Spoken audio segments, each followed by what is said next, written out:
Hello, my beautiful co-creators. LiLou here. I'm in California today with an amazing man. I'm very delighted to be with you, Dr. Grof. Hello.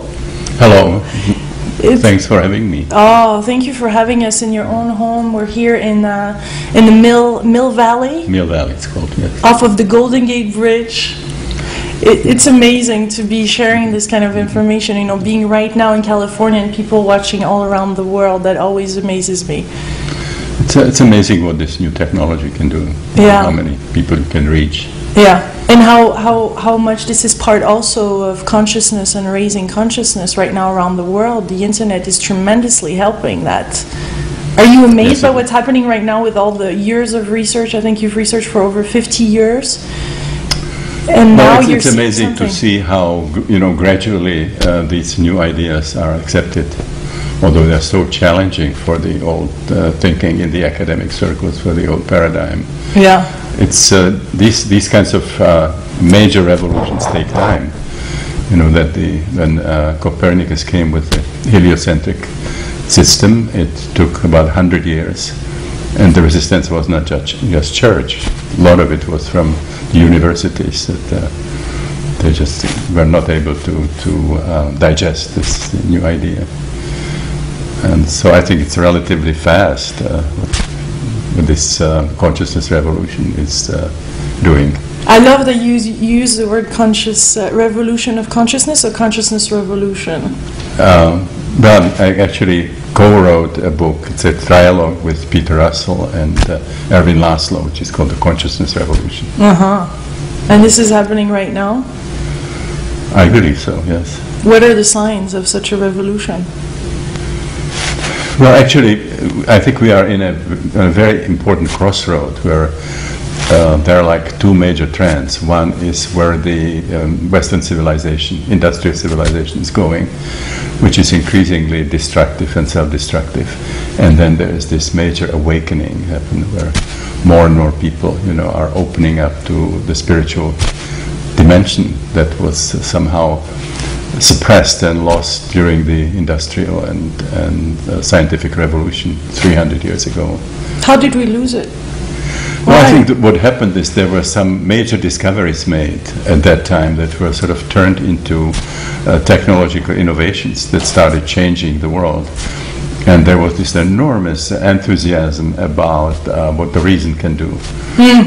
And you probably know that for some time Notre Dame in Paris was called the Temple of Reason, not you know, Temple of Virgin Mary.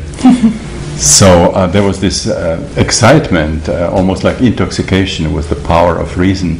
Yeah. And so everything that was not rational was kind of discarded as kind of like embarrassing leftovers, you know, from the Dark Ages or from the childhood of humanity. Now we were sort of civilized people, you know, intellectual people and so on.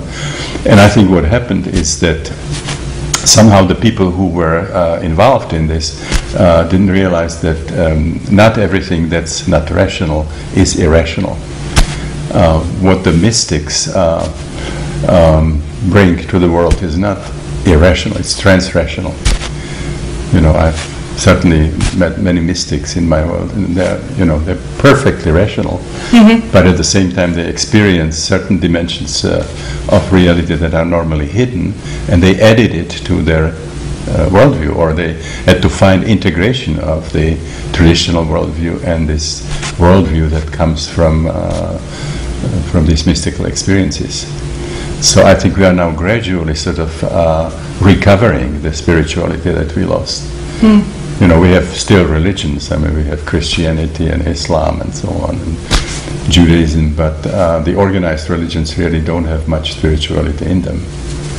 And it feels like we're all searching right now for this freedom also, like we're breaking free of something, aren't we, right now? Yeah, I think, you know, there is a major revolution that has been happening since the 60s, I think, in many, many different areas. You know, if you take certainly civil liberties, enormous development in the United States from what was happening in the 60s, and now having a, you know, black president and another major contender for presidency, a woman, Hillary Clinton.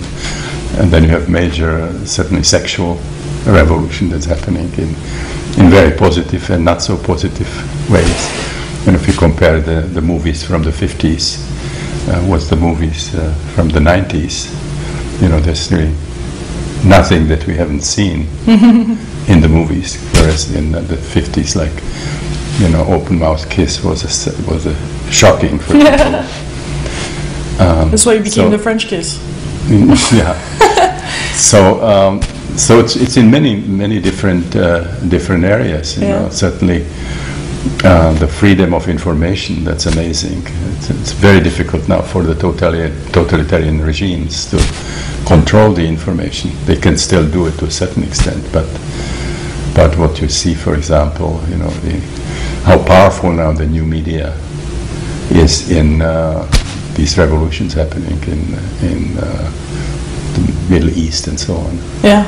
Do you think, social media and the people are going to become the leaders and take over governments and other structures that have been there for a long time? I think they're very powerful tools, but again, tools can be used in different ways. So I'm very curious what the outcome of those revolutions will be. The revolutions themselves seem to be very effective in using the media.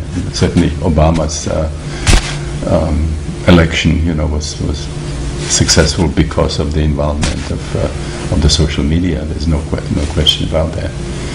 And how important is this revolution right now on a universal scale?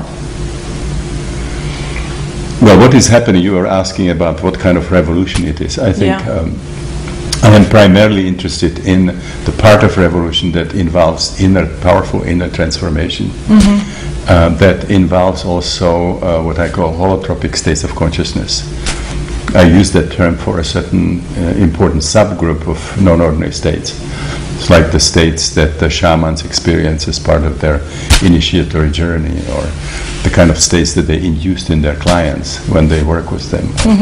The states that the native cultures used in the rites of passage or some powerful healing ceremonies. The experiences of the initiates in the mysteries of death and rebirth. The experiences of the Buddhists, of the yogis, of the Taoists, of the Kabbalists, of Christian mystics, and so on. So I think this is probably the most powerful tool in this revolution, that many people are involved in spiritual practice. There's quite a number of people involved also in psychedelic experimentation.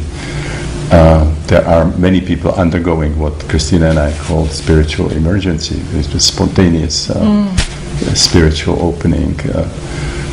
There's tremendous interest in Eastern philosophies and so on. So I believe that this can lead to an inner transformation that would make a big difference in the future of humanity. That we are now on a very dangerous course, that we are destroying somehow what is basis of our life as biological creatures. What we need is clean air, we need clean water, we need clean soil. This should be sort of primary imperatives for the species. And what we see is that economic profit and political concerns and military concerns really are more important in today's world, and we are really destroying the base on which we so critically depend. So what I have seen in people who have done this work with holotropic states in a responsible way, I'm not talking about parties in Berkeley where somebody throws in some sugar cubes laced with LSD into punch, but I'm talking about responsible spiritual quest. With doctors and on a scientific level. Whether it uses various non-drug means, what I call the technologies of the sacred, or whether it's responsible use of psychedelics. It can really lead to a very predictable transformation of people. For example, in the breathwork that we're doing, holotropic breathwork, you don't have to teach people ecology when they have what we call transpersonal experiences. They experience oneness with nature, oneness with other species. they experience their fundamental embeddedness in nature. You don't have to teach them ecology. I mean, they learn it on a cellular level from their experiences. Also, you can see the boundaries melting, whether it's racial or gender or, political or cultural. And people develop a sense of tolerance and compassion, where they see differences as being exciting and interesting rather than something, that is a motive for fighting the groups that are different from yours. And also what you see is opening of spirituality, which is non-denominational. In other words, if we do the holotropic breathwork, we create a context for people to have non-ordinary experiences and provide support for that. But we have no investment whether these experiences will be Christians or Christian or Sufi or Buddhist or Hindu. So the experiences that people have are like the experiences of the mystics. They're kind of all-encompassing, all-inclusive. Yeah. It's very different from what you see in organized religions that originally started from transpersonal experiences, from spiritual experiences, mystical experiences. We wouldn't have these religions without the founders or the early disciples and so on, or the prophets having direct spiritual experiences. But when these religions became organized, then in most instances they lose the connection with the spiritual source. And what you see with organized religions is that they unite a certain circle of people who somehow relate to the same kind of images, archetypal images, but they automatically set that group against another group that have chosen another approach. You see, and then you have the situation, we are Christians and, you are pagans and we have to convert you or we are eliminate you. Everybody should be more Christian. Separation. Or we are Muslims and, you are infidels, or we are Jews and you're Goyim and so on. We are Muslims, you are Hindus. And that's enough to kill each other. And even the differences within a certain creed are enough to kill. Yeah. Like there are centuries of fights between Catholics and Protestants and between Shiites and the Sunnis. So that's not very helpful religion. Religion by definition should bind together. Religo means to bind together what was fragmented. And today the religions, they are dividing the world. And that's this, significant reason for people to kill each other now. It's not the whole story, but it certainly is a significant contribution. Yeah.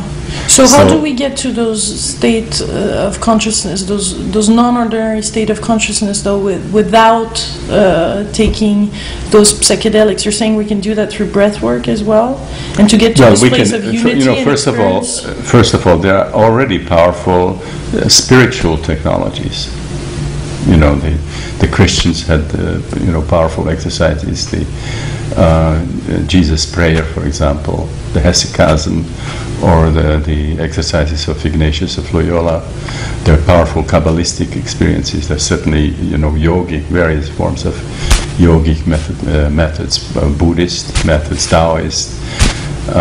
So shamanic, people can participate in shamanic rituals.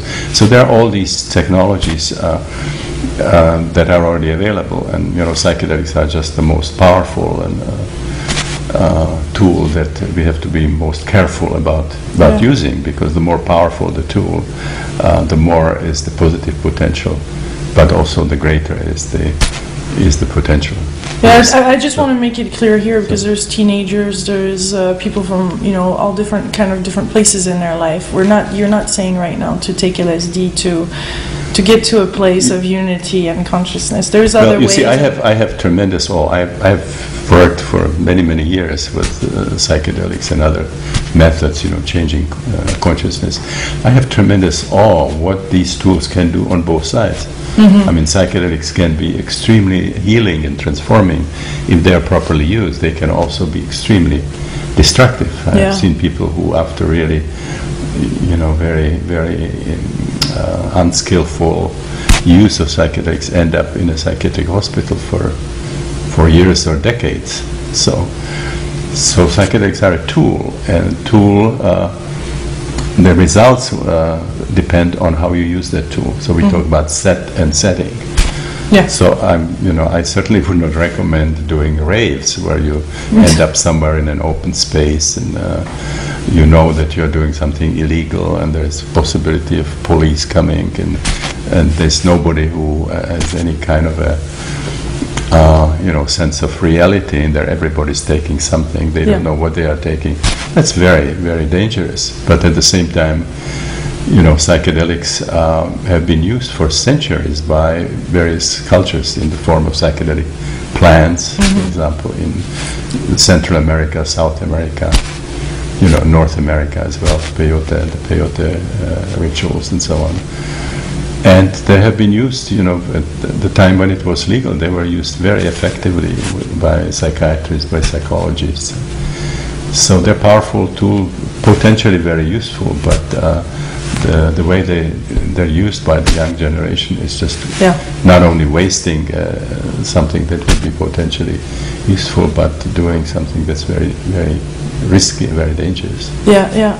But you're saying that we can reach these states of consciousness in another way too than taking those through the breath work, for example, or how can we as individual or people listening to this can start feeling the unity, can open to unity consciousness? How is this possible? People having very powerful experiences with some of the traditional spiritual techniques. If you go to a Zen Buddhist sesshin, or you go to some kind of a Sufi, Sufi Zikr. Those are very powerful techniques. Practicing yoga, practicing different forms of Buddhism.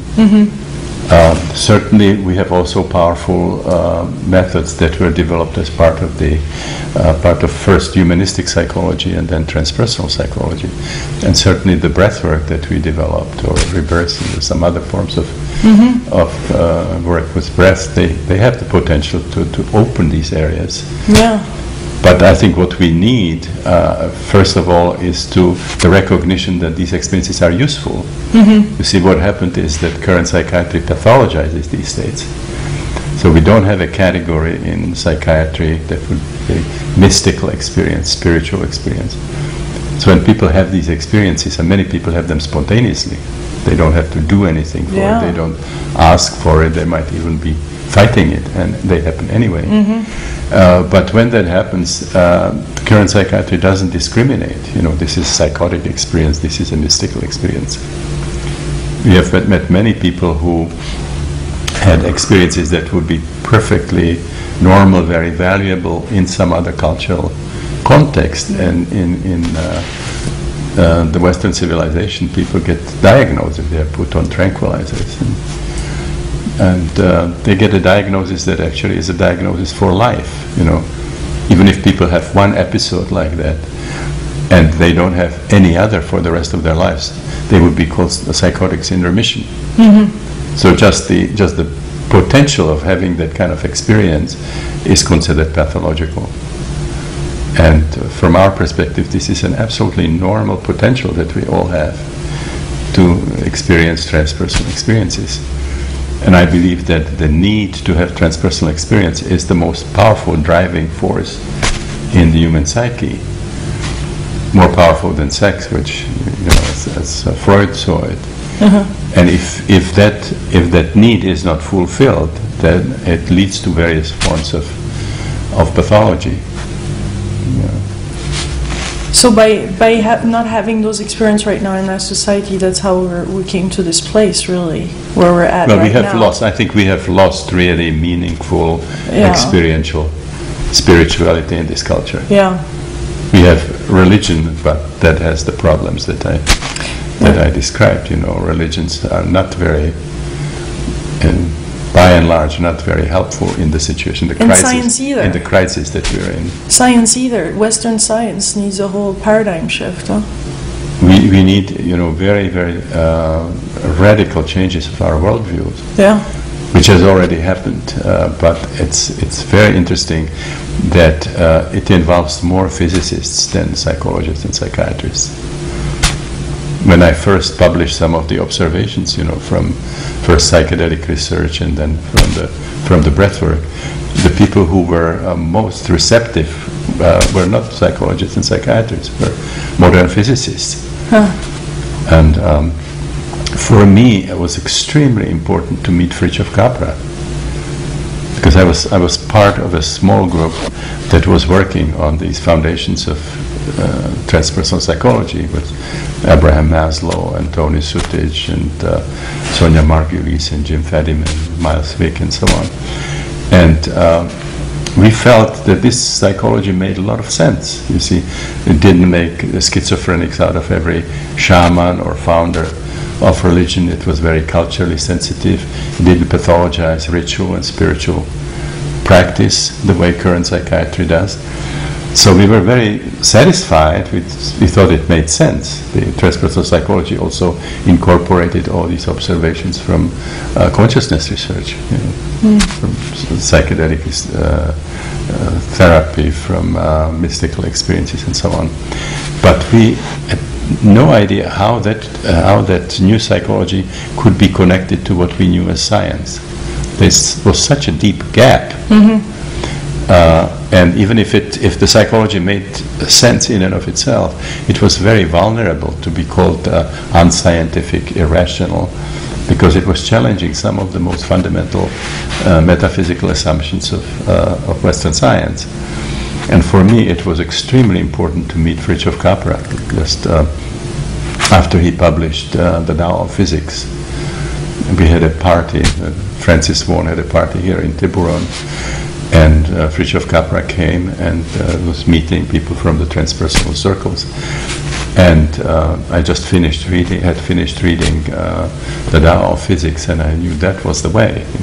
What Fritjof was showing is that the medicine, biology, psychiatry, psychology, the way we know them, are actually based on 17th century thinking, what he called the Cartesian Newtonian paradigm. And what happened since the turn of the 19th and 20th century, after the discovery of radioactivity and X-rays and so on, was major revolution, particularly in the first 3 decades of 20th century, when the whole Cartesian Newtonian framework collapsed, and physicists themselves moved to these extremely revolutionary realms, quantum relativistic physics. Now what happened is that the other disciplines that models themselves after physics in the 17th century did not really follow. They're still stuck in the 17th century. And so as a result of it now, the modern physicists who have this sort of quantum relativistic thinking, they're very open to what transpersonal psychology is bringing. Yeah. So the new gap is not between, science and spirituality, but the gap is between the old thinking, the old worldview, and the new worldview. And the old worldview seems incompatible with transpersonal psychology, whereas everything that comes from the new paradigm is always welcome. It's always sort of challenging somehow the old thinking in different scientific disciplines, but it's always embraced by the transpersonal circles as a kind of a new piece into the mosaic of the new worldview, within which transpersonal psychology and consciousness research would be just an integral part of this new worldview. So Taz, there's also one thing that I would like to hear from you is your relationship to time, because there's, as you said earlier, there's kind of some kind of emergency, for those changes, those paradigm shifts to happen now. What is your relationship to time, or how do you see it, and how much time do we have, and how can we transform our relationship to time? Because it seems to be really important piece right now for people to. Yeah, I wish I knew how much time we have. That's That's the $64,000 question. Yeah. I think we are involved in a race, and many people see it that way. Particularly when they really have some deep insights in these non-ordinary states. That we are in a race where the question is, we continue doing what we have been doing. We might not make it as a species, or we might take a few species with us. And the alternative is if somehow this inner transformation would happen, we can move, to a level which is unprecedented, a sort of new evolutionary level where problems that seem completely insoluble now would be easily solved. I mean, if we had our heads and hearts in the right place, we would not have to have hunger in the world, or would not have problems of pollution and so on. We already know what the alternatives would be, but there are major forces which are standing in the way of the transformation. I hope that, for example, when 9/11 happened, that the response would be like a Manhattan Project for solar energy. Let's put all the best intellects and all the resources into development of clean energies and create energy independence that would solve the political problems, so that we don't really depend critically on what's happening in the Middle East. Yeah. The United States really has no business in the Middle East. Wouldn't be there except for the oil. So if this country could be independent, if we had independent sources of energy, it would solve both the ecological problems but also the political problems. And the response was very different. It was not, let's go for solar energy, let's have let's have energy independence. Kind of an old-fashioned.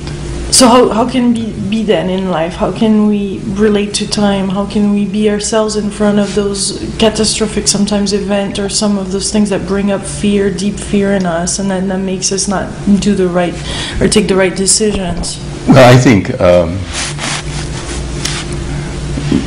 what happens that each of us is looking at the situation in the world, and it seems overwhelming. Like, who am I to change the situation? Now, if you start thinking in a different way, that you start from yourself, that everybody sort of looks inside and experiencing the inner transformation. In our experience, it becomes kind of contagious. It sort of moves. Rupert Sheldrake has the idea of the morphogenetic field. And so, besides what's happening in the social media and so on, people actually connect with each other. There could be also a lot of things happening in separate places where individual people do inner work, and you transform or contribute to the transformation that way.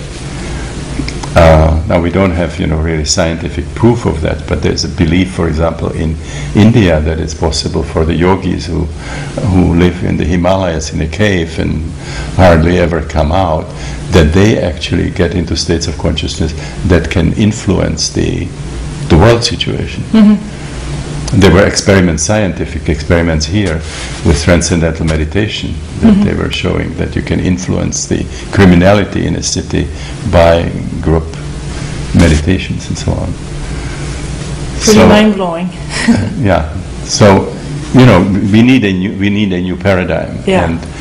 And it's not that we have to create it from scratch. I mean, the elements are already here, but there is just a major resistance from the traditional academic circles that they hear about these experiences that we are talking about. They just don't believe that they exist, or they think it's psychotic. It's sort of pathological, and not something that they have to pay attention to.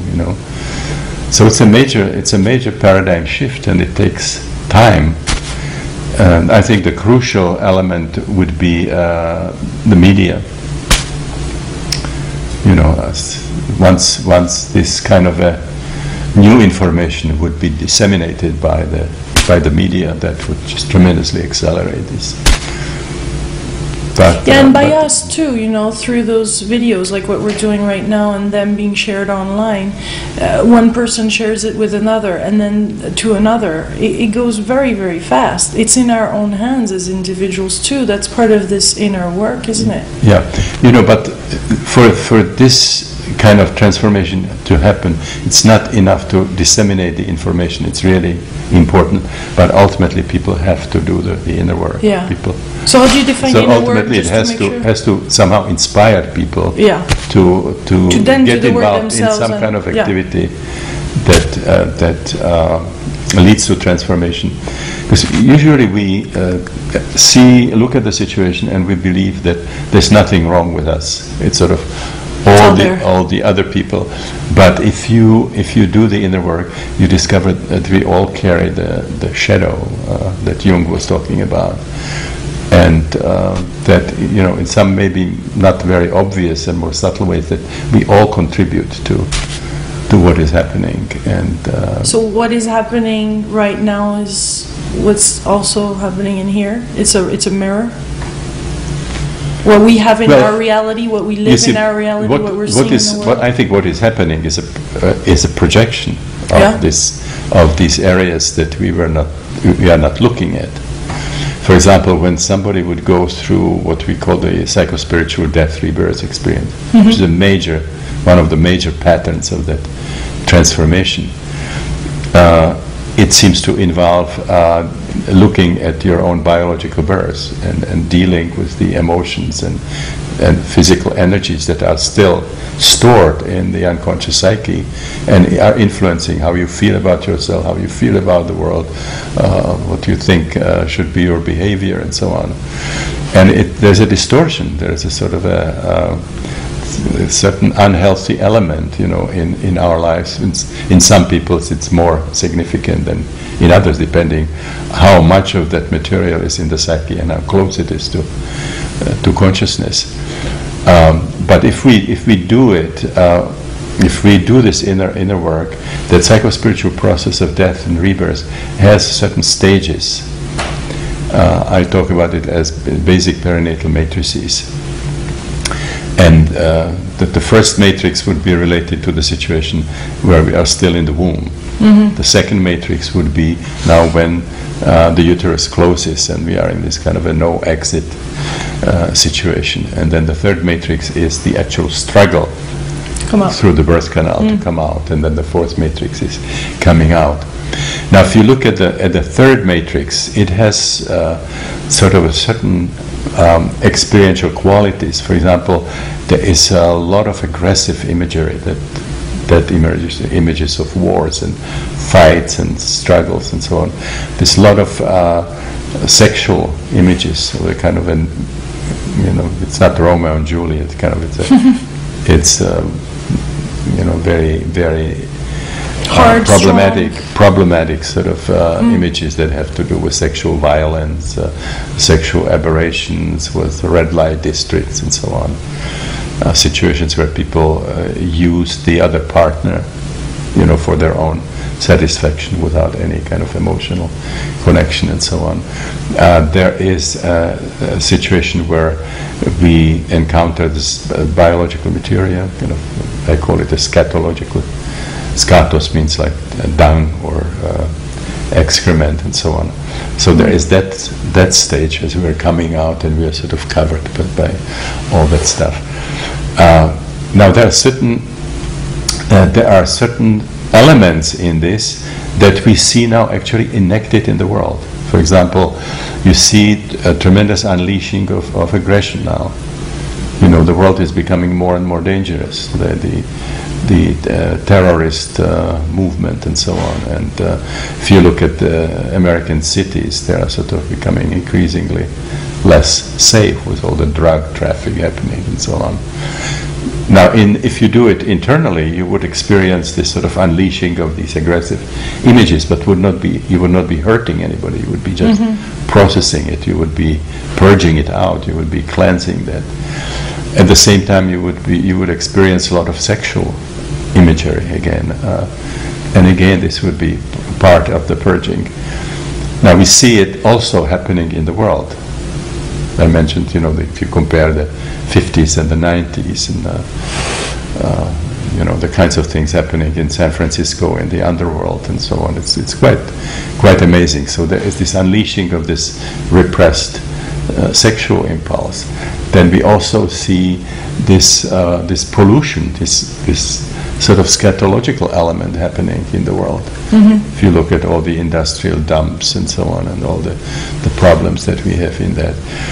So you see, the kind of elements that we would confront internally if we get involved in this inner transformation, we are actually projecting. We are sort of releasing all those energies in the world. And the end, if you internalize, the end would be death, rebirth. Yeah. If you project it out, the end product is destruction without the spiritual opening. So this is how many people see it, that we are sort of in this race, or is it going to go one way when we are just going to really destroy our world because of all these unresolved drives that we have, or are we going to be able to look at them and to bring them into full consciousness and integrate them, and are we going to, it's almost like turning into another species. Yeah.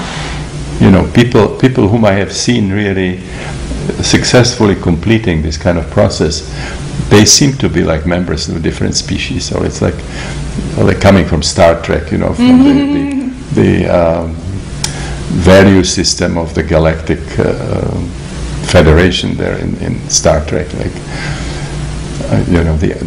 These people have this idea that they feel like they're planetary citizens before they are members of any particular country, that we should have global constitution where protection of life and environment is primary because we are biological creatures, where aggression is not an acceptable form of solving problems. So people develop these kinds of values, and if we had species composed of those kinds of individuals, we would have certainly a much better chance for survival. One of the basic things that people realize in this kind of work is that the planet is a closed system.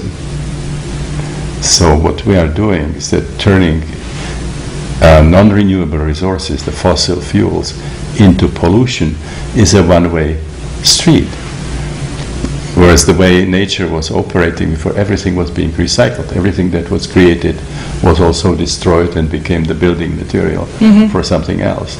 So people who have a decent insight into these cosmic cycles and so on, they would never get involved in activities which are this sort of linear, one-sided.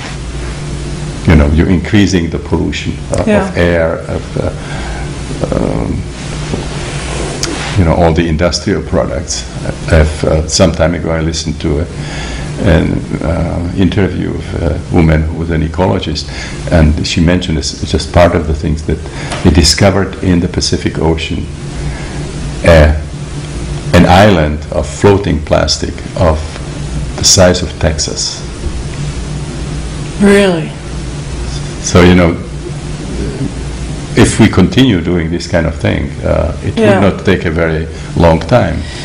You see in some of the cities, Mexico City, Sao Paulo, Tokyo, to some extent in Los Angeles, you see what the world would look like if we continue doing what we are doing. And I think unless there is some kind of really deep change in people's consciousness and change of their value system and priorities, we don't have much chance of making it. Do you believe in lives outside this planet, in extraterrestrial lives? I don't know. I had the experiences, and many other people had the experiences. In our training, the breathwork training for practitioners was John Mack, who has done some significant work with the people who experience the alien abduction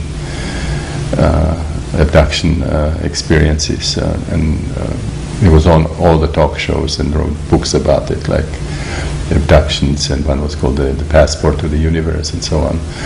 So it's a very real phenomenon. I mean, we can encounter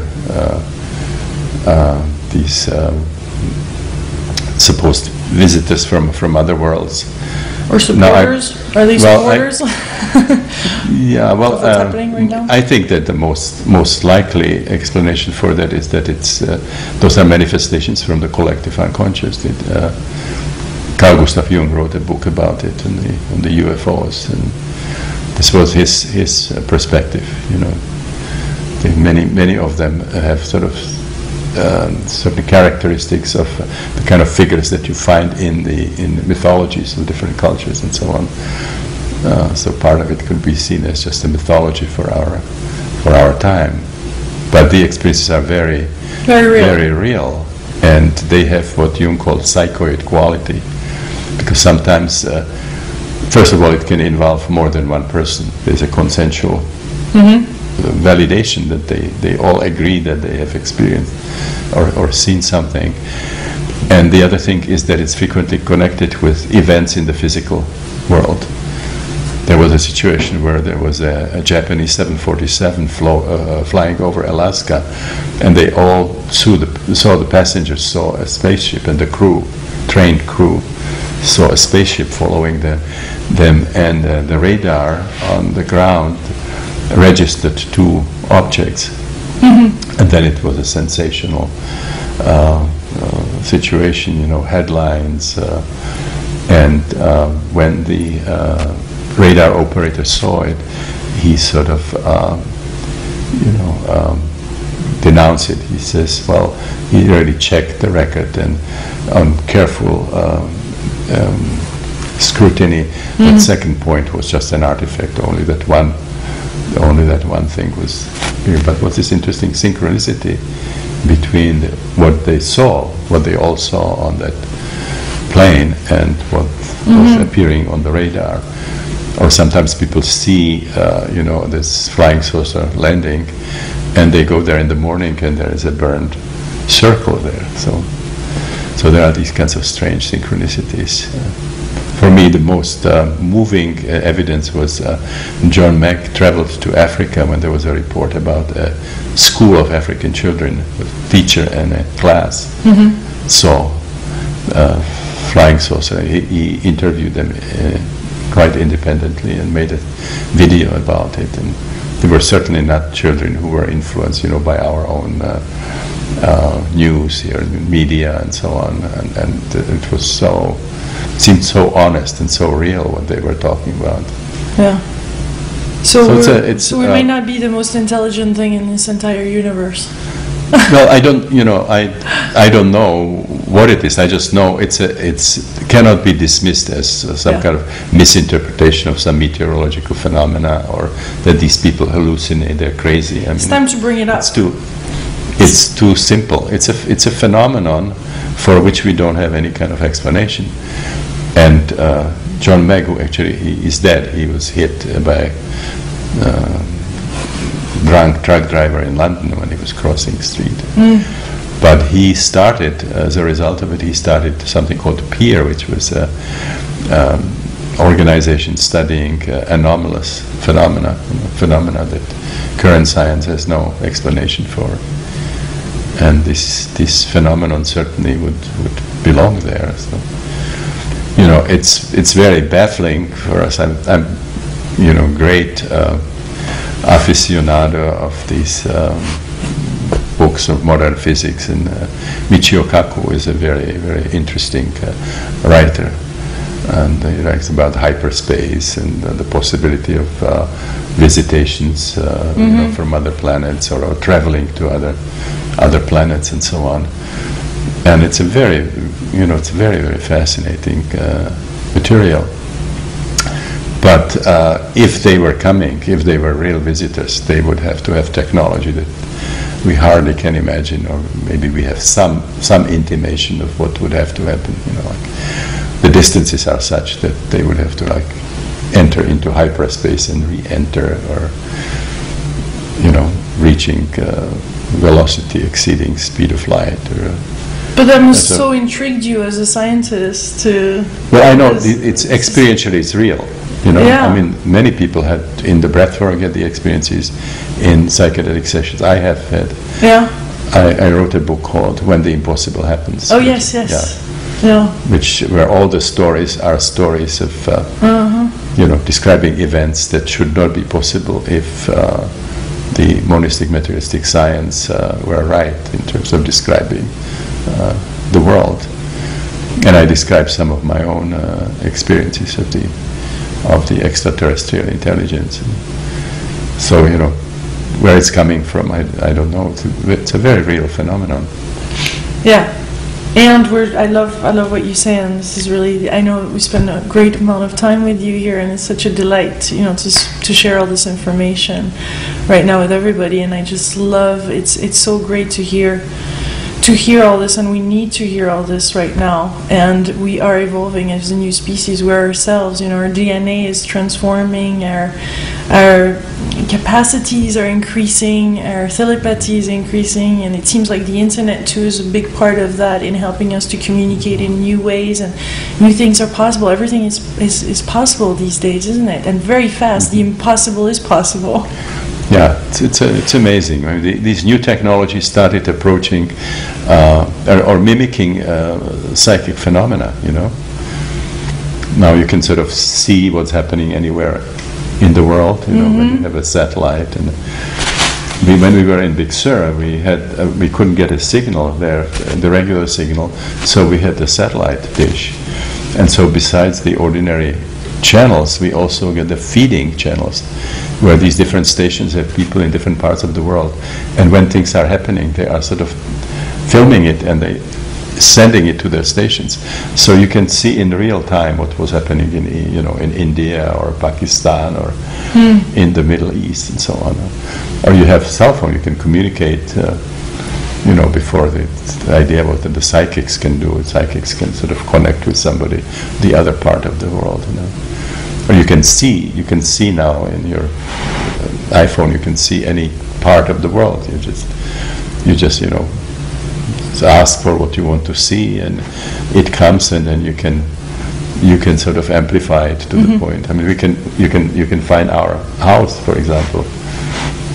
You know, and you can see in that way any place on the planet.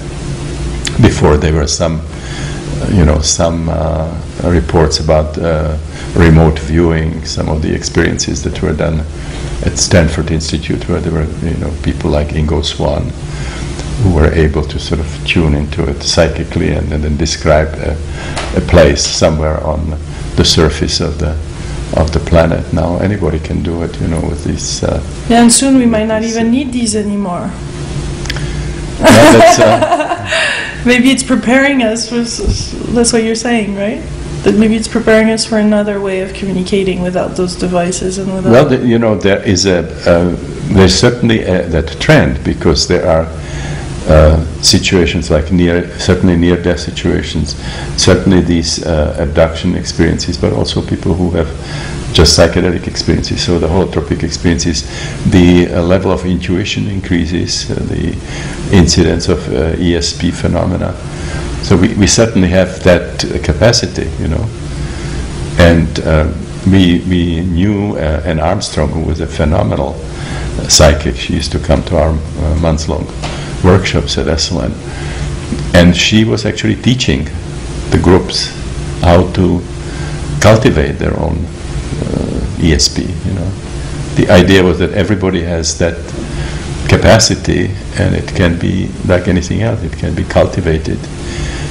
And she believed that our culture actually kills it in children, that children comes with that capacity, but because of our disbelief, you know, that it is possible, that we just sort of discourage children from going in that direction. And if there were sort of more openness and more encouragement and even award, you know, for people who have now psychic phenomena, they have a better chance of getting a diagnosis than being rewarded in any way or appreciated for that. I know there's your little granddaughters here. Are you surprised by their capacity, their gifts, them coming in the world? Are they different? Are you moved by them? I guess beyond just being part of your family, but really who they are as individuals. They are amazing. I think part of it is the type of birth that they had. Our daughter Sarah and her husband Forrest, they did a home birth. They just had a little, hot tub it's not hot, it's a warm tub, with a thermostat, and they did everything at home. They had a midwife. The midwife didn't come until the contractions were like maybe 4 minutes from each other. They did it all together.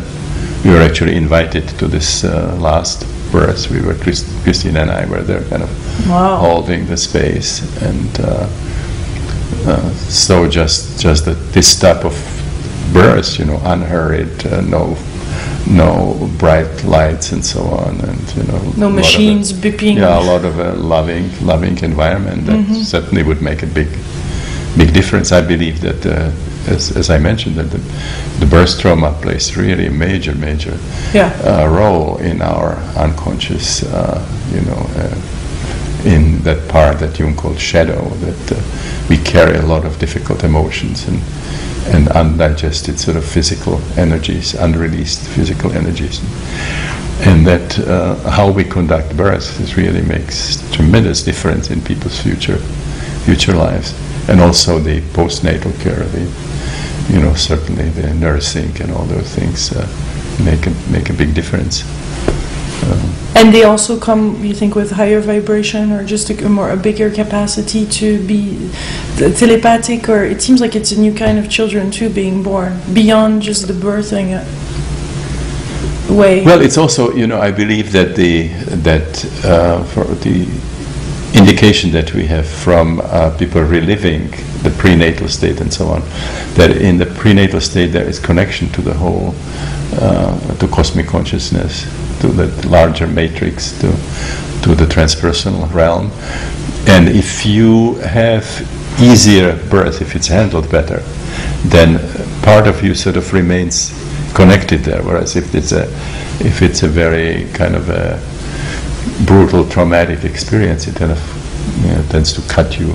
Igor Tchaikovsky believed that by making the birth easier, that it provides like a channel for incarnation of some higher beings, higher consciousness. But then he himself sort of went a little overboard, and I think people like Michel Audin, have adapted this method and doing it in a saner way than Igor Tchaikovsky.